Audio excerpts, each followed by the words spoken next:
Sample collection. Pre-analytical procedures are an important part of any diagnostic test and are especially critical in platelet function testing.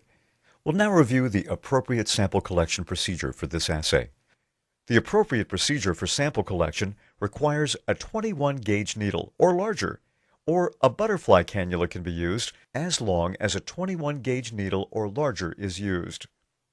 Also needed is a blue top 2 milliliter Griner vacuette partial fill tube with 3.2% sodium citrate, or a green top 2 or 3 milliliter Griner vacuette partial fill tube with lithium heparin. The green top tube is used only with the VerifyNow 2B3A assay and must be used when the 2B3A inhibitor used is eptifibatide, also known as integralin. A discard tube, preferably a second sodium citrate tube, will also be required. It's important that the specified tube be used because the VerifyNow system needs to draw the sample from the tube by vacuum. For this to work, there needs to be enough volume of air, called headspace, within the tube. This is essential for the assay to perform correctly. Please refer to the user's manual, or talk to your laboratory supply representative for ordering information on the Griner tubes. Also note that with the VerifyNow 2B3A assay, 2 samples must be collected. The first is to be drawn before administration of the GP2B3A inhibitor, while the second is to be drawn 10 minutes after drug administration. Both samples should be collected following the same sample collection procedure we will now cover. Sample collection can come from either direct venipuncture or from an indwelling catheter. We'll first review the procedure for collecting a sample via direct venipuncture. Choosing an appropriate sample collection area according to your institution's phlebotomy practices is very important, but the order in which the samples are collected is equally important to the function of the VerifyNow system. A discard tube must first be collected to avoid any activation of platelets from tissue factors released during the initial needle insertion. It's vital that this tube not contain any platelet-inhibiting substance, such as the purple top tubes with EDTA. The discard tube can be another blue top tube containing 3.2% sodium citrate, and can also be a plain blood culture tube. There should be a minimum of 2 milliliters collected for the discard tube. Next, the VerifyNow assay sample should be collected using the Griner vacuette tube. For this demonstration, we're going to be collecting a sample for the VerifyNow P2Y12 assay, so we'll use the blue top 2 milliliter partial fill vacuette containing 3.2% sodium citrate. Before we collect the sample, we must make sure that we collect the appropriate amount of blood. It's important to know that these tubes are self-filling. They're designed to draw 2 milliliters of blood and will not overfill. Notice on the label there is a black mark. This is the 2 milliliter level in the tube. It's important that the tube be filled to this line and is not underfilled. The 3 milliliter green top tube utilizes the same mechanics. However, it fills to 3 milliliter. Notice how the sample is drawn into the tube and stops when 2 milliliters have been obtained.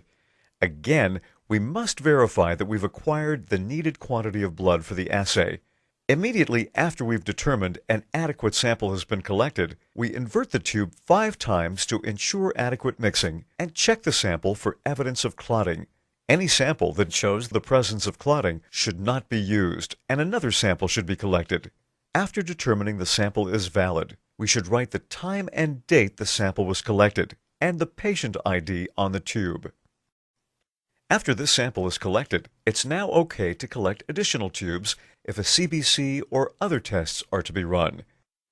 For the indwelling catheter sample collection, we will again require a blue top 2 milliliter Griner vacuette partial fill tube containing 3.2% sodium citrate, or a green top 2 or 3 milliliter Griner vacuette partial fill tube containing lithium heparin if running a 2B3A assay.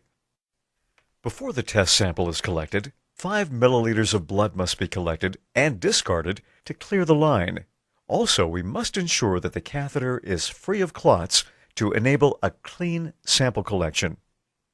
Next, draw at least 5 milliliters of blood using a plain syringe and immediately transfer the sample to the sample tube by connecting a 21 gauge needle or larger to the syringe and piercing the tube septum, allowing the vacuum to pull the blood into the collection tube.